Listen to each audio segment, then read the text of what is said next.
صلى الله عليه وسلم بالإسراء والمعراج فدعاه إلى عنده وتوجه بأحسن التاج فآمن من قلبه صفا وانفرج وجحد وعاند وكفر من قلبه تعوج والصلاة والسلام على سيدنا مولانا محمد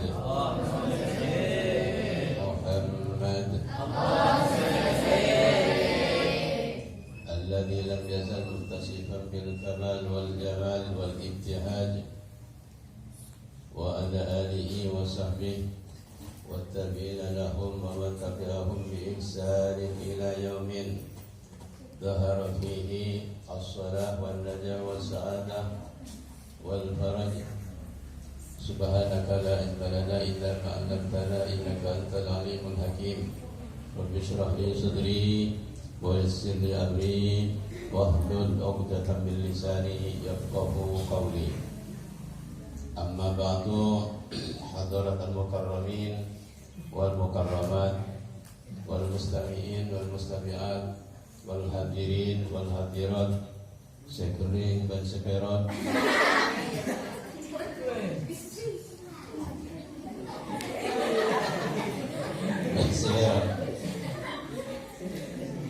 yang sangat saya hormati segenap para guru utamanya Waladil Fadil Ahmad Barok yang sangat saya banggakan dan sangat saya hormati segenap dewan guru, ada ustaz, ada ustazah dan segenap murid-muridi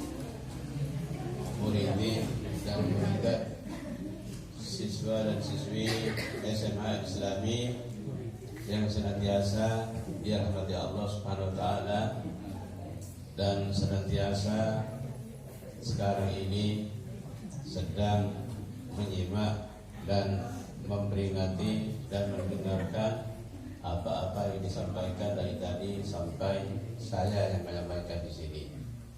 Tolong kameramin siapkan semuanya karena ini masuk TV 9. Siapkan semuanya.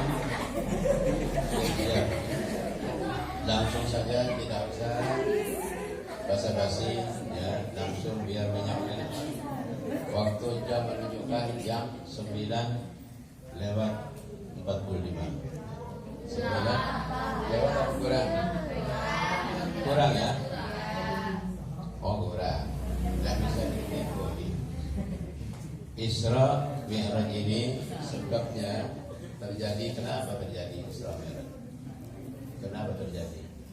Karena bumi dan langit abatu ya, dan bumi engkau lebih mulia, saya lebih mulia kata bumi. Apa buktinya kata langit? Ini ada laut, ada gunung, ada pohon-pohonan, ada bunga-bungaan yang harum-harum. Semua orang senang, binatang senang. Hilang langit, wah, tidak saya paling mulia. Buktinya apa? Di langit ada matahari, ada bintang, ada bulan. Bilang lagi bumi, oh tidak saya lebih mulia. Buktinya di bumi ada Ka'bah. Semua orang datang dari seluruh penjuru dunia datang ke Ka'bah, tawaf di situ. Bilang lagi langit, tidak saya lebih mulia. Di langit itu ada surga, ada malaikat semuanya penghuni langit. Turun ke bumi jarang-jarang malaikat kecuali yang punya tugas. Kata langit, jawab lagi bumi, oh tidak saya lebih mulia. Buktinya apa kamu mulia? Di bumi itu ada makhluk yang lebih mulia daripada yang lain, yang diagungkan oleh Allah Subhanahu wa taala, yang tiada duanya. Siapa? Yaitu Nabi Muhammad SAW. Kemudian tertunduklah yang namanya bumi, yang namanya langit, merasa kalah, menangis yang langit itu. Langit menangis, menangis terseduh-seduh, datanglah ke Allah Subhanahu wa taala, suan bagaimana ini ya Allah, saya berdebat dengan bumi, saya dikalahkan oleh bumi. Bagaimana supaya saya bisa imbang? Ya Allah, tolonglah Nabi Muhammad itu naikkan ke langit. Langsung Allah merespon permintaan siapa? Permintaan langit. Diresponlah permintaan langit. Allah SWT langsung memanggil malaikat Jibril. Wahai Jibril, tolong saya minta kepada Jibril, Muhammad itu naikkan ke langit walaupun hanya sebentar. Cari buruk di surga yang bagus dan yang tawadu. Jahitlah Nabi SAW, Jibril masuk surga, ke dalam surga. Ternyata di surga itu ada 40.000 buruk yang makan di rerumputan surga.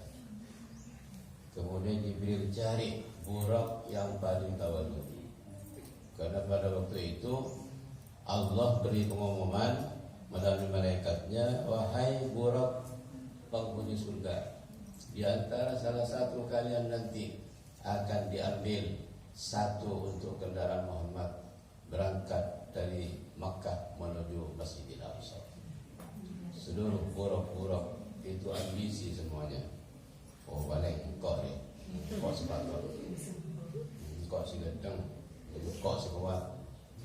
Hanya saja ada satu itu menangis, air matanya bercucuran. Kenapa kok menangis? Ditanya oleh Jibril. Saya ini rindu kepada yang namanya Muhammad. Rindu. Saya dengar namanya Muhammad, nama Muhammad, saya sangat rindu ingin bertemu dengan Muhammad. Yang namanya makhluk yang paling dimuliakan Allah Subhanahu wa taala. Kata siapa itu? Kata buruk yang satu itu. Lalu Jibril menilai, di antara buruk yang ada di surga paling tawadu adalah buruk itu.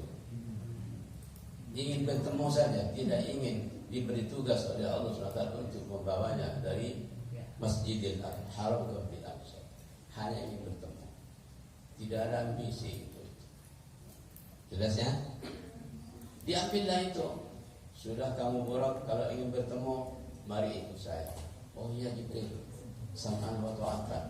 Ikutlah yang namanya buruk ke alam dunia, dibawa ke Masjidil Haram, kemudian disiapkan dengan pakaian yang pantas dan bagus dan indah untuk kendaraan Nabi Muhammad SAW naik buruk. Tapi setelah itu Nabi masih di operasi. Operasi apa? Operasi gila. Operasi sekarang juga sembuh sekarang. Itu kalau malaikat yang operasi. Ya, operasi gila. Itu operasi yang terakhir. Nabi mau menerima wahyu yang berat, itu dioperasi sebelum berangkat naik dibedah Nabi Muhammad SAW eseba yang keluar tepi kotoran sebagai dalil yang memang tidak menerima kebenaran, karena pada hakikatnya tabiatul basyariyah, tabiat manusia itu dari penciptaannya ada memang hal-hal yang buruk begitu. Secara kemanusiaannya itu semuanya dibuang. Sifat ini, sifat buruk, ujub ini, takabur, syuka, semuanya tamat, dibuang semuanya. Kemudian setelah itu ditutup, dicuci dengan pakai air zam, bukan air biasa tapi air zam. Kenapa air zam tidak air yang lain? Karena air zam itu ada air yang paling utama menurut Allah Subhanahu wa taala. Bahkan itu lebih afdal air zam-zam itu daripada air Kautsar. Ya. Wa afdalul miyahi ma'un qad naba baina asabi'in nabiyil muttaba. Jadi hima zam-zam fal Kautsari fa li misr thumma baqil al-muri. Itu. Ini disebutkan dalam kitab Al-Bajuri. Air yang paling utama itu adalah air yang keluar memancar dari jari-jari Nabi Sallallahu Alaihi Wasallam. Ya, kalau sampai jari-jarinya Pak Sipul keluar apa Pak Sipul? Kalau Nabi itu ketika dibutuhkan jari-jarinya keluar air, yaitu bukan hanya satu kali. Yang paling menonjol itu di waktu perang Tabuk. Ribuan sahabat mau wudhu tidak ada air. Salah satu sahabat matur kepada Nabi SAW, ya Nabi, ini tidak ada air waktu sudah masuk sholat. Sementara sahabat mau wudhu tidak ada air. Nabi bilang, adakah tempat wadah air yang ada airnya sedikit saja? Ya ada Nabi, ada tempat air yang ada airnya sedikit, bawa sini. Lalu dibawa oleh Nabi, dibawa ke Nabi, Nabi berdoa, dimasukkan jari-jari itu, langsung nyumpur dari pencur, nyumpur sampai ribuan orang itu di situ wudhu semua, bersuci semuanya, minum semuanya, dan masih banyak sisanya. Setelah dicabut berhenti. Ini air yang paling afdal. Wa afdalul miyahi ma'un qatnabat. Lebih utamanya air adalah air yang nyumpur, yang memanjur dari mana? Dari jari-jari Nabi Sallallahu Alaihi Wasallam. Memanjur dari jari-jari Nabi Sallallahu Alaihi Wasallam. Memanjur. Kemudian yang kedua, yalihi ma'u zamzamin. Kemudian air zam-zam. Air Kautsar yang ada di surga itu masih di bawahnya air zam-zam. Maka air zam itu runtutannya ada di ranking nomor 2 daripada air yang keluar dari jari-jari Nabi itu. Makanya Nabi itu disucikan waktu dibedah dengan air zam-zam. Makanya zam-zam itu sangat banyak sekali faedahnya untuk dikonsumsi oleh kita. Saya dulu di Mekah, kalau waktu buka itu tidak pernah makan nasi kecuali nanti jam 11 setelah tarawih. Apa makanan saya waktu itu, waktu puasa? Saya kurang lebih di sana 8 tahun makannya. Kalau buka itu tidak pernah makan nasi, cuma kurma berapa biji, kemudian minum zam-zam. Sudah sehat itu, sehat. Sampai kalau kami minum di Mekah itu rasanya mengalir, terasa masuk ke urat-urat di tubuh ini, zam-zam itu. Nanti baru jam 11 setelah tarawih baru makan nasi. Tiap hari begitu ya. Inilah kekuatan dan keutamaan zam-zam. Singkatnya, setelah ada operasi Nabi ditutup kilat, operasi kilat sudah sembuh, langsung naik ke buraq. Ya, yang mengawal malaikat Israfil dan Mikail. Dari mana itu? Perjalanan Nabi. Isra itu adalah perjalanan Nabi di waktu malam. Ya. Makanya kalau kamu ngaji surah Asra Yusri Isra. Yes-nya ya. Jadi kalau Asra Yusri itu maknanya perjalanan di waktu malam. Kalau dhahaba yadhabu dhihaban itu kapan saja, bisa malam, bisa siang, bisa berangkat ke sawah, ke toko, ke pasar, itu dhahaba yadhabu dhihaban. Paham ya? Jadi Nabi berangkat waktu malam sesuai ayat tadi, subhanalladzi asra bi 'abdihi lailan. Naik buraq itu. Naik buraq. Buraq itu cepat larinya. Sejauh pandang mata buraq, kaki nyampe di situ. Jadi umpamanya buraq itu dari menep matanya bisa melihat ke bangkalan, selangkah ke bangkalan ditempuh. Gitu. Itu cepatnya buraq. Kemudian perjalanan dari Masjidil Haram atau dari Mekah ke Masjidil Aqsa itu 1 bulan perginya, 1 bulan pulangnya. Jadi 2 bulan dhahaban wa iyaban. Pulang pergi itu 2 bulan. Wakila 40 hari. Katanya kil ada yang pendapat 40 hari satu jalan, kembalinya berarti 80 hari.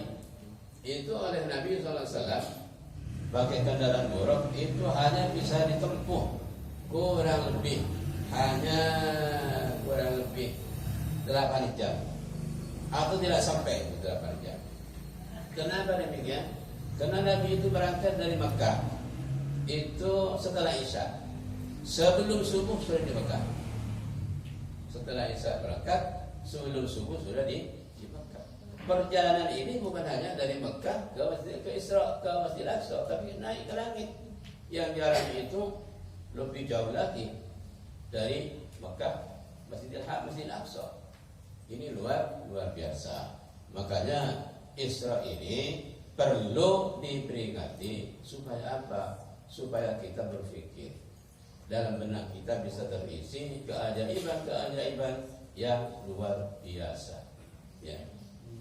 Makanya kadang-kadang ada pihak-pihak ketiga, orang-orang yang setengah munafik itu mengatakan begini, Nabi Muhammad itu diisrakan itu hanya ruhnya saja. Kalau hanya ruhnya ya dia Pak Sifun bisa isra.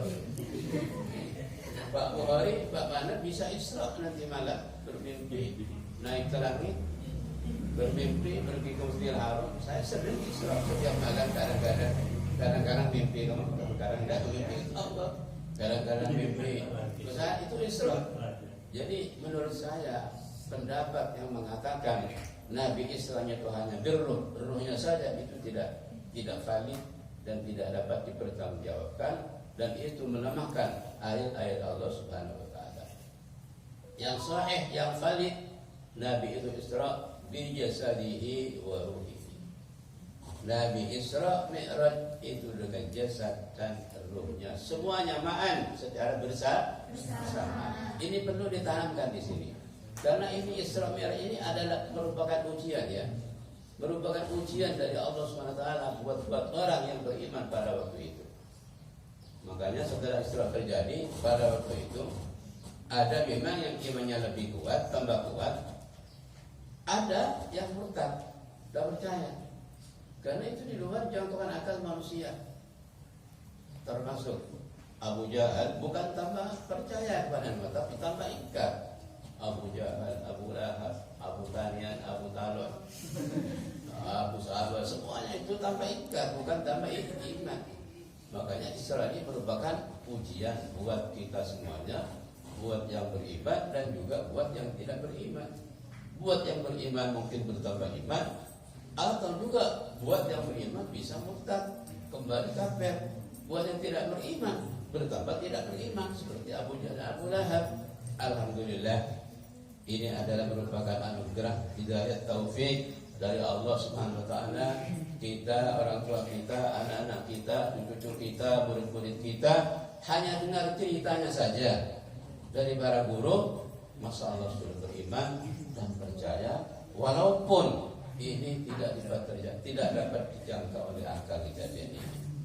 Tidak dapat dijangkau oleh akal sebetulnya. Tapi karena agama ini tidak diukur dengan akal, makanya kita harus percaya selama itu betul-betul ajaran Nabi Muhammad SAW dan dilakukan oleh Nabi Muhammad SAW. Kemudian berangkatlah Nabi dari Masjidil Haram atau dari Mekah menuju mana tadi? Kok ada tadi yang bilang Masjidil Haram? Menuju Masjidil Haram. Dari Makkah menuju Masjidil Aqsa. Jarak Makkah dan Masjidil Aqsa Palestina yang sekarang ramai disebut Palestina itu kurang lebih 2 bulan pulang pergi pakai kendaraan jauh. Itu hanya dapat ditempuh kurang lebih 8 jam dengan naik ke langit. Kemudian berangkat Nabi itu sampai ke Masjidil Aqsa itu berhenti berapa kali? 5 kali. Perlu dicatat itu. Berhenti 5 kali. Itu sebuah isyarat, sebuah petunjuk bahwa sholat yang akan dibebankan kepada Nabi dan umatnya itu 5 waktu. Itu sebuah isyarat. Pertama Nabi berhenti di mana?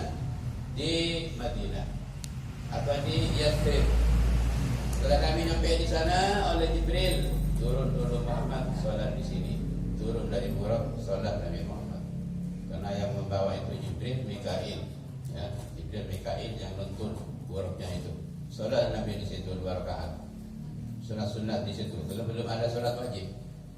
Belum ada sholat wajib. Sholat di situ. Setelah ditanya, Muhammad, kamu tahu nggak kamu yang sholat di sana? Di mana itu? Di Tidak ya Jibril, kamu yang sholat tadi adalah tempat muhajarah.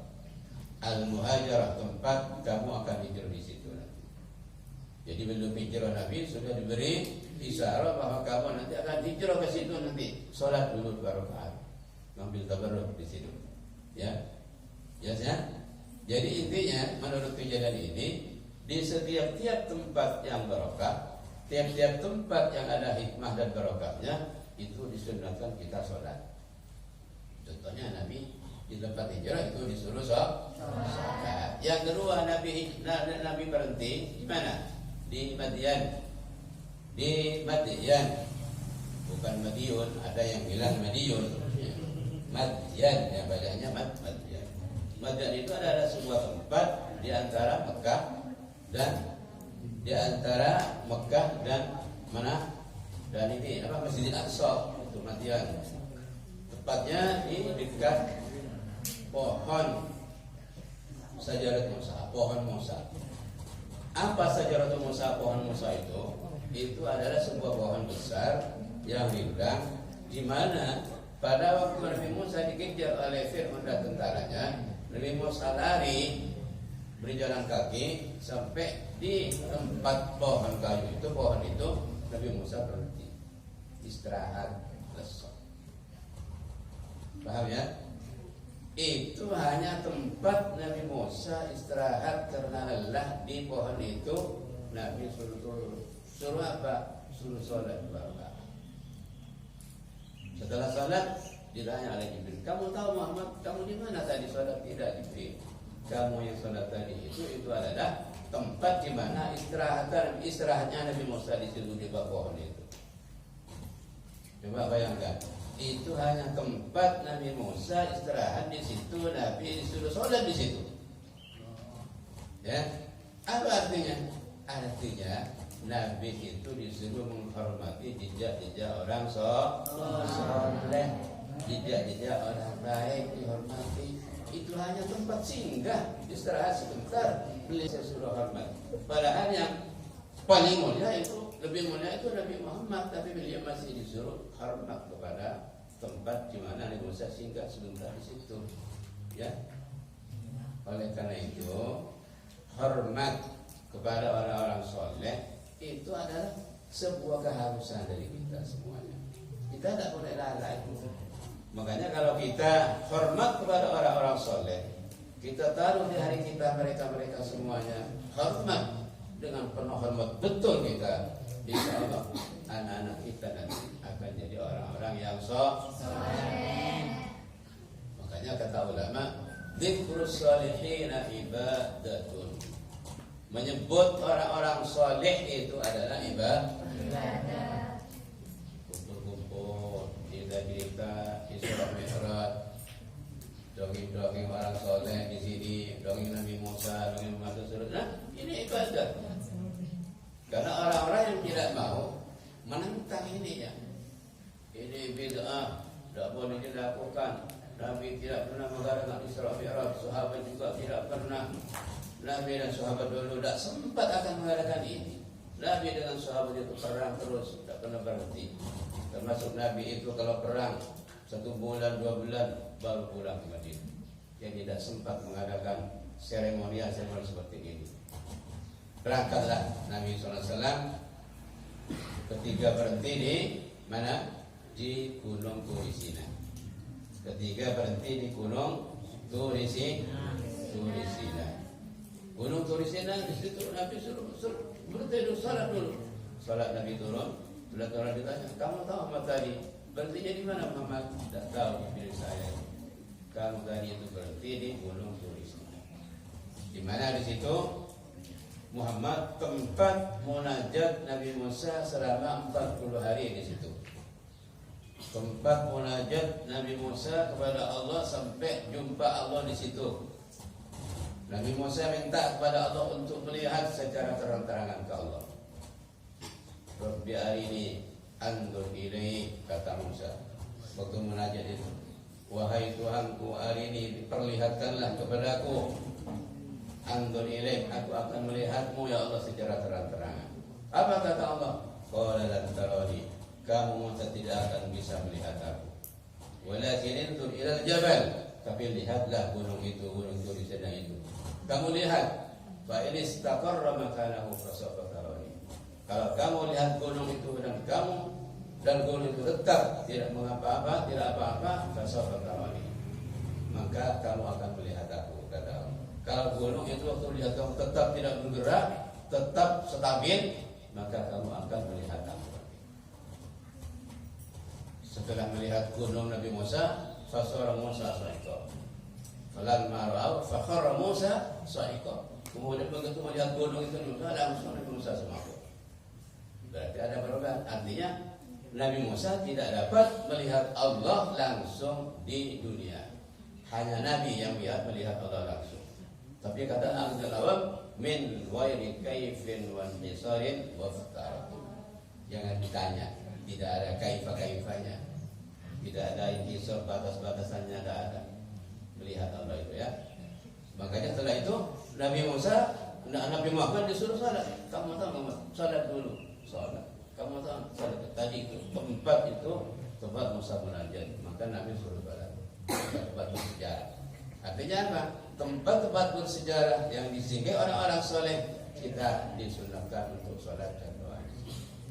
Inilah yang dilakukan oleh kita ahli sunnah wal jamaah, illa man aba, kecuali orang yang tidak mau. Orang yang tidak mau, yang memang mereka tidak tidak terbuka hatinya oleh Allah SWT untuk itu. Tidak apa-apa. Yang penting banyak orang yang tidak mau seperti ini, ngambil tabarruk tidak mau. Sebetulnya kita semuanya ngambil tabarruk, cuma kita tidak merasa dan tidak mau mengakui. Kemudian yang keempat itu belum nanti terakhir itu. Yang keempat itu berarti di Baitul Lahmin. Baitul Lahmin itu yang disebut sekarang oleh orang-orang sekarang disebut Bethlehem. Bethlehem. Mau bilang bahasa Arab tidak bisa, bilang apa? Bethlehem. Aslinya itu Baitul Lahmin haitsu wulida fi Isa alaihissalam. Yaitu tempat di mana Isa dilahirkan di situ. Dilahirkan di situ disebut Bethlehem. Ini sudah mendekati Masjid Aqsa, sudah mendekati Masjid Aqsa. Disuruh sholat Nabi di situ. Turun Muhammad sholat 2 rakaat. Salah satunya, kamu tahu tak Muhammad tempat tadi? Tidak tahu Jibril. Itu adalah tempat lahir Nabi Isa alaihissalam. Disuruh sholat. Di tempat orang lahir saja beliau suruh sholat. Dan ini hadisnya sahih. Dzakarahul Bukhari wa Muslim. Semuanya yang disebutkan di masalah Isra ini. Hadisnya sahih. Jadi ini mungkin sebuah hujah, dalil atau referensi untuk kita ahli sunnah bahwa kita boleh ngambil tabarruk dengan catatan itu hanya wasilah, substansinya tetap kita mengharap kepada Allah dari Allah Subhanahu wa taala. Betul ya? Setelah itu Nabi berangkat. Banyak yang dilihat di jalan itu. Kata tadi, walaqad ra'a min ayati rabbihil kubra. Jadi engkau ningali Nabi Muhammad nang perjalanan itu dari ayat Allah yang besar. Di antaranya pertama kali dilihat di perjalanan itu adalah Nabi SAW dikejar dengan Durwa. Tahu itu Durwa? Tabang iblis, ifrit minal jin, anak buah iblis yang kelas kakak, bawa obor, bawa oncor yang mentur. Tabang di budi. Esok banyak Nabi esok. Coba dari jahatnya iblis dan tentaranya dan setan. Lalu Jibril kanjeng Nabi ke esok. Apa boleh? Saya ngapa sipul, ngapa tengah. Saya nanya somat. Jibril bilang, Muhammad, awas di belakangmu itu ada ifrit. Mau apa? Mau ngomong kamu itu. Boleh Muhammad diberi doa. Inilah doa biar dia tidak bisa mencelakai kamu. Dibaca doanya. A'udzu billahil karim wa sultanil qadim min syarri ma yahruju minas sama' wa min syarri ma yahruju minal ard min tariqil wan nahar illa tariqan yatruku bi khairin. Itu doanya. Yang tidak hafal nanti karomah saya kasih. Apa senang baca doa itu satu kali, fangkab bihi, maka jurungap Colon curung ngep, mana curung pas elang. Itu yang dijumpai Nabi pertama kali dalam perjalanan singkat saja. Yang kedua, Nabi Muhammad SAW berjumpa dengan bau-bau yang sangat harum di jalan itu. Mengendus bau-bau yang sangat harum begitu. Nabi tanya ke Jibril, Jibril, kok saya mengendus bau-bau yang harum? Jibril, sangat luar biasa ini. Baunya apa ini? Jibril bilang, itu baunya seorang perempuan tukang pelayan Fir'aun. Pelayan Fir'aun dan keluarganya. Pelayan anak dan istri Fir'aun. Kenapa demikian? Iya, karena dia dibunuh oleh Fir'aun. Dia seorang perempuan menjadi pelayan anak istri Fir'aun. Ketika menyisir anaknya, Masito itu namanya, lalu sisir itu jatuh. Jatuh ke bawah, bukan jatuh ke atas. Ada jatuh ke atas? Jatuh ke bawah, kemudian dia bilang si Masito itu, Bismillah ta'isa Fir'aun. Karena yang selama itu mengabdi kepada Fir'aun, Masito itu dikenal kafir sama Fir'aun, kata Fir'aun. Tapi ternyata pada peristiwa itu, pada waktu sisir itu jatuh, dia langsung bilang Bismillah ta'isa Fir'aun. Dengar anaknya itu, karena sudah agak besar anaknya Fir'aun yang disisir itu, kamu punya Tuhan lain selain bapakku ya?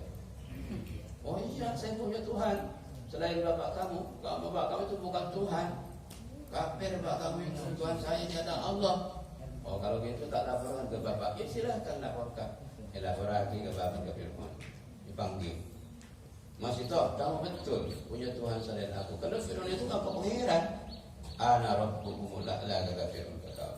Saya adalah Tuhan kalian yang paling tinggi. Kemudian kawan pangeran Fir'aun itu. Fir'aun hati ummah. Oh, menurutnya kakek kau pangeran saya sekok, kaki pikau seksa. Ipatenna. Sam'an wa ta'atan. Pangeran ipaten apa? Coba aku minta mencapai mata bulan, kepolong dan kepulauan cetok. Liga permintaan. Kira-kira kalau ibu dianjur begitu, tetap enggak imannya?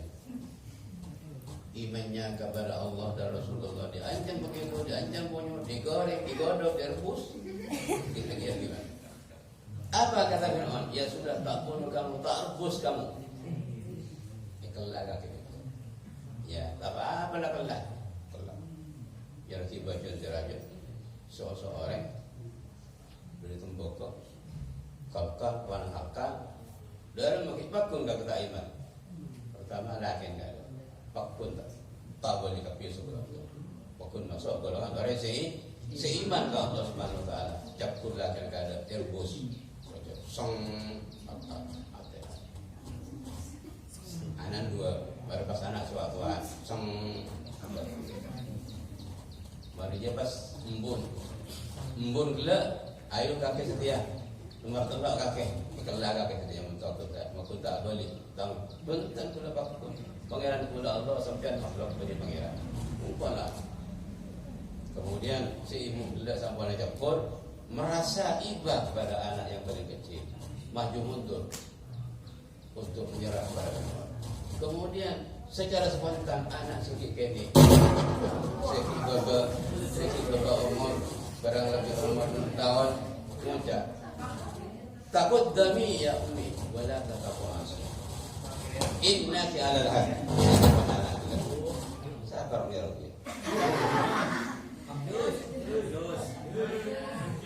Takut. Berdoa apa di dalamnya? Jangan nak sekali gelak. Ya umi takut demi wala takut sehembok pun takut sampai maju wala tak mundur terus. Inna kana sampai ni kebenar. Tenang sembok gelak langsung menjaga Fir'aun dikelah. Terakhir anak sekali gelak saya tukang mocak. Begini mocak ikhlas. Maka tambah baik benar dan ayat Muhammad syarat dia ketika kurunlah nyuruh keluar om sampai kanjeng kanjeng Nabi lebat, kau dari karok. Kenapa qara'ah? Karena mereka semuanya matu syuhada. Mereka mati syahid, dizalimi, diancam, dibunuh oleh Fir'aun. Mau kita seperti itu? Ini adalah gambaran Ibu untuk kekokohan dan keteguhan iman seorang perempuan. Orang kalau imannya sudah kuat, jangankan hanya diancam, tidak dikasih uang, tidak dikasih sembako, tidak dikasih itu, diancam bunuh pun, digoreng pun, direbus pun, silakan. Nah, ini cerita seperti ini supaya kita mengambil manfaat, hikmah, agar kita iman ini diperkuat. Karena tidak menutup kemungkinan kita ke depan, besok atau kapan, atau tahun kapan, atau tahun 10 tahun lagi, ada ancaman seperti itu buat kita di negara kita Indonesia ini. Tidak menutup kemungkinan itu pasti akan ada nanti ancaman-ancaman iman. Makanya kita kuatkan iman kita ini supaya tidak mudah terancam dan goyah oleh apapun. Amin. Allahumma amin. Kemudian anak yang bisa ngomong masih kecil ini diceritakan di sebuah kitab. Ini ada 4 luar biasa. Pertama tadi anaknya Masyitoh itu. Yang kedua itu saksinya Juraij. Kenal Juraij? Kenal Banda dongengnya? Tak kenal. Juraij itu adalah seorang pemuda, Pak. Belum kawin, masih jomblo, lenceng, ya. Tapi ibadahnya masya Allah. Daki kena ayahnya ki. Dia Juraij, jadi ki. Nah kena muda, lenceng, geng ibadahnya masya Allah luar biasa. Tanya kakek, arah bajang. Bu, saya sering periksa anak di sini. Tolong bantu saya ya. Sering periksa anak-anak di setiap kelas. Banyak gak kasus? Banyak gak kasus?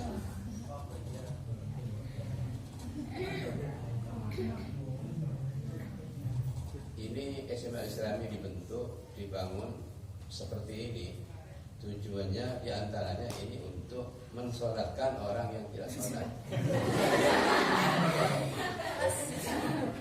Tak sholatkan di sini. Ayo, sampai tak sholat aja. Ayo, coba boleh ya, tapi jangan sembuh. Ya. Satu tadi saksinya anak Masyitoh itu, anaknya Masyitoh. Yang kedua itu Juraij. Juraijun tulisannya, Juraijun radhiyallahu anhu wa ja'al auladana mithlahu fi sulhihi wa salahihi. Juraij itu dari tekunnya sholat. Kalau waktu sholat dipanggil siapa saja tidak jawab. Termasuk dia itu dipanggil ibunya.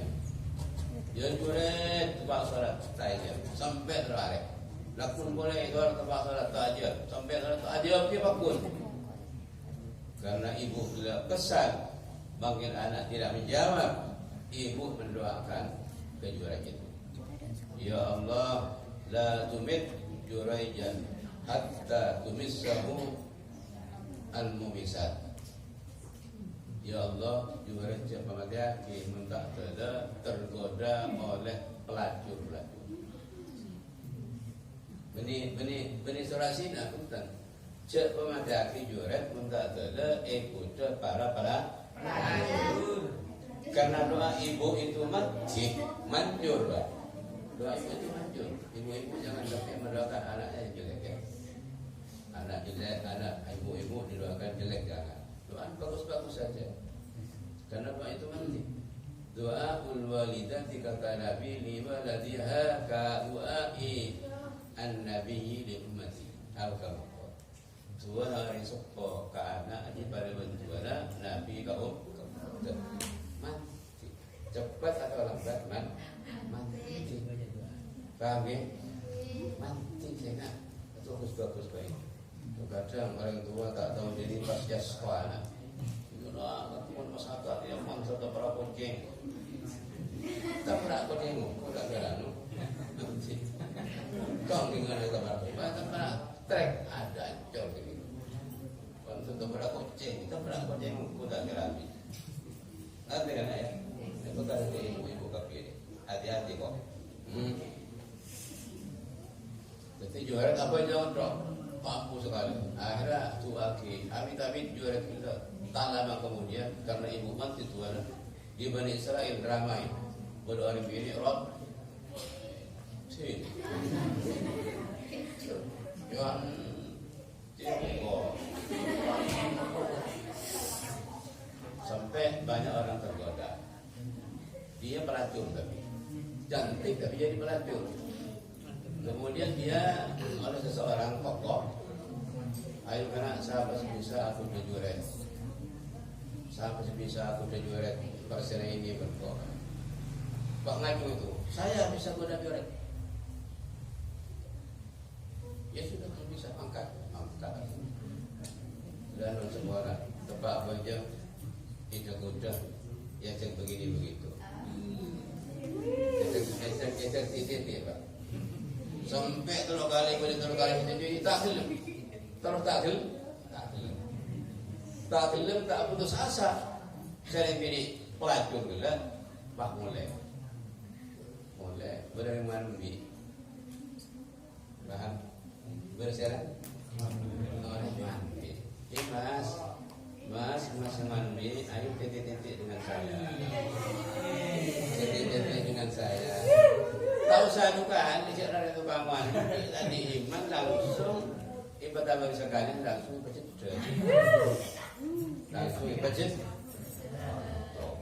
Pejet langsung detik hamil.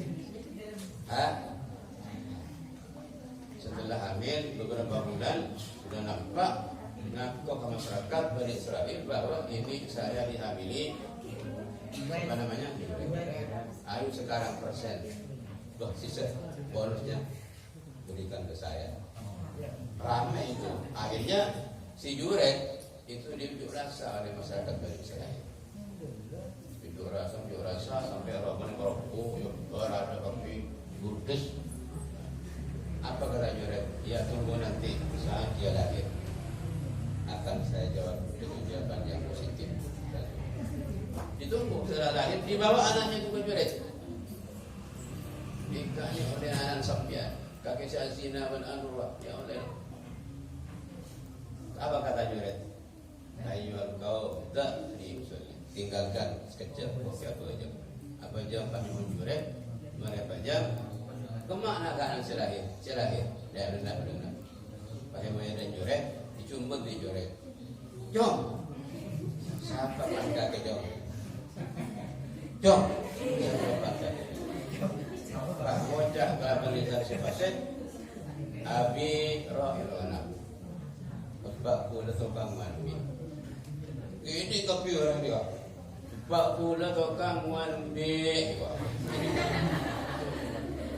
Ini sampai ni kau jangan ada dia. Wah ada semua orang itu. Ada juret pentas semua orang isio mereka kopi sepatan sampai kapal sahabat empon kayak bang ajak kai ke dia. Saya kata empon kiai Pejak berdepan sampean, dokter sampean, kepada sampean boleh bangun boleh, bangun di emas pun serakah. Bangun di kayu, bangun tanah, bangun di tembok, bangun buat emas pun. Apa kata Juret? Bukan orang lama, bukan orang rakus. Ampun tiga kulunya orang sampean kopi di kebakus, tak dendam. Maaf kopi. Bangun rumah kulah rakar kau balik bangun tapi cak bangun di emas, cak bangun di selagah, boleh bawa kasih asal dari kayu berpeleng. Paham ya? Contoh ni kah? Contoh benih orang lah. Contoh benih orang tak. Contoh benih orang senen ber. Contoh benih orang setaber. Ada kau naik Islam ya rajong. Apa sih tujuan Islam yang diperingati supaya kita ingat apa yang terjadi di Isra Mi'raj itu, kandungannya apa di Isra Mi'raj. Mari kita lakukan evaluasi kita ini, muhasabah, kontrol apa nih kak, apa orang Paham Gun? Ibrika ati Isra Mi'raj pentahun tuan kali ini ketupat tapi tak ada perubahan sekali. Kau ini semburiha nanti. Saya harus ada perubahan. Begitu sekarang ketika Isra Mi'raj, ayo kandungan yang ada sebagai laki kita lakukan. Lakukan ini. Mungkin kita bisa 100% kita lakukan itu semua. Paham Gun? Sudah. Ini yang kedua. Yang ketiga itu adalah Nabi Isa alaihissalam pada masa kecil. Pada masa kecil karena hampir serupa dengan tadi itu. Nabi Isa itu lahir bila abin. Kalau Nabi Adam lahir bila abin wa ummin. Pakai apa Allah? Pakai kun fayakun. Paham ya? Kalau Nabi Adam itu dijadwalkan pakai kun fayakun. Kun Adam, jadilah kamu Adam, jurungkut Adam. Tapi kalau Nabi Isa lahir biduni abin, tanpa pak, hanya ibu saja. Allah SWT kasihkan Siti Maryam hamil dengan tanpa suami, dengan tanpa laki-laki. Lahirlah beliau, hamillah beliau. Terjadilah fitnah di tengah-tengah masyarakat bahwa Maryam melakukan titik dengan siapa? Kok bisa kembali? Ramai masyarakat itu. Ini Maryam ini anaknya orang terpandang, anaknya orang soleh, orang kaya, orang bangsawan. Kok bisa kembung ini perutnya? Dengan siapa? Ramai. Apa kata Maryam? Maryam itu tidak jawab ketika ditanya. Bila bilang saya puasa dari ngomong, ditanya tidak bilang ini. Baru nanti kalau sudah lahir, nanya ke anak yang dikandung saya ini, yang dikandungan saya ini. Setelah lahir singkatnya, langsung masyarakat disuruh nanya ke Nabi Isa AS. Baru umur berapa hari? Nanya masyarakat. Saya pakai kecong, kata masyarakat Bani Israil pada waktu itu. Diceritakan di ayat surat Maryam, qala inni abdullah atani al-kitaba wa ja'alani nabiyya. Itu ada ya. Qala inni abdullah atani al-kitaba wa ja'alani nabiyya wa ja'alani mubarran kuntu awsan bisulli man tumtu hayya wa barra malati wa lam yamsu sagiya.